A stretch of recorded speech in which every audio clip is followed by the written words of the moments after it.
ये हैं रेणुका चौधरी, कांग्रेस की सांसद हैं। इस बार जब संसद का सत्र स्टार्ट हुआ तो पहले ही दिन ये अपनी गाड़ी में एक डॉग को लेकर के संसद परिसर में पहुंच गई, जिसके बाद इनका विरोध हुआ और कई एमपीज ने इनसे कहा कि भाई इस तरह से संसद परिसर में डॉग्स को लाना अलाउ नहीं है, पेट्स को लाना अलाउ नहीं है। तो इसके बाद माफी मांगने के बजाय ये बोलने लगी कि असली डॉग्स तो संसद के अंदर बैठे हैं जो समय समय पर लोगों को काटते रहते हैं। इस बात की चर्चा चल रही है, असली डसने वाले और काटने वाले पार्लियामेंट में बैठे हैं। फिर जब राहुल गांधी से पूछा गया कि भाई इस तरह से संसद के बाहर पेट्स को लाया गया है, तो राहुल गांधी बोलने लगे कि हाँ पेट्स बाहर अलाउ नहीं है, अंदर अलाउ हैं। अलाउ नहीं है, पेट अलाउ नहीं है, पेट अंदर अलाउ।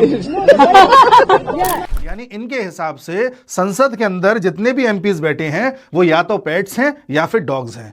इस तरह का दृष्टिकोण है इनका हमारे संसद के प्रति और सांसदों के प्रति। समय समय पर कॉन्स्टिट्यूशनल बॉडीज को भी ये शक के दायरे में रखते चले आए हैं। इलेक्शन कमीशन को भी शक के दायरे में रखते हैं, वोटर लिस्ट का रिवीजन हो उसे भी शक के दायरे में रखते हैं, कोई भी कानून लाया जाए संविधान के अकॉर्डिंग लाया जाए उसको भी शक के दायरे में रखते हैं। चाहे आप सीएए ले आएं, चाहे आप ट्रिपल तलाक की बात कर लें, चाहे आप एनआरसी की बात कर लें, हर चीज को शक के दायरे में रखते हैं और फिर ट्रंप के साथ सुर मिलाते हुए कहते हैं कि हाँ भारत की इकोनॉमी डेड इकोनॉमी है।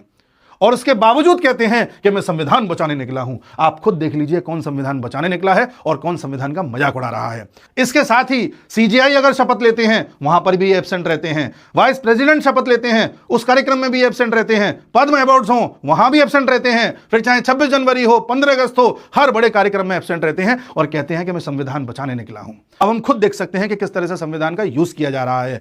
जब ये चुनाव हार जाते हैं तब बोलते हैं कि साहब वोटों की चोरी हो रही है, कभी ईवीएम खराब है, कभी इलेक्शन कमीशन को खरीद लिया गया है, कभी मोदी तानाशाह हो गया है। ये कभी नहीं बोलेंगे कि मैं किस तरह से इलेक्शन के टाइम पर गायब हो जाता हूं और विदेशों में घूमता रहता हूं। दुख इस बात का है कि खुलेआम तमाशा हो रहा है लेकिन कुछ लोगों की आंखों पर अभी भी पट्टी बंधी हुई है।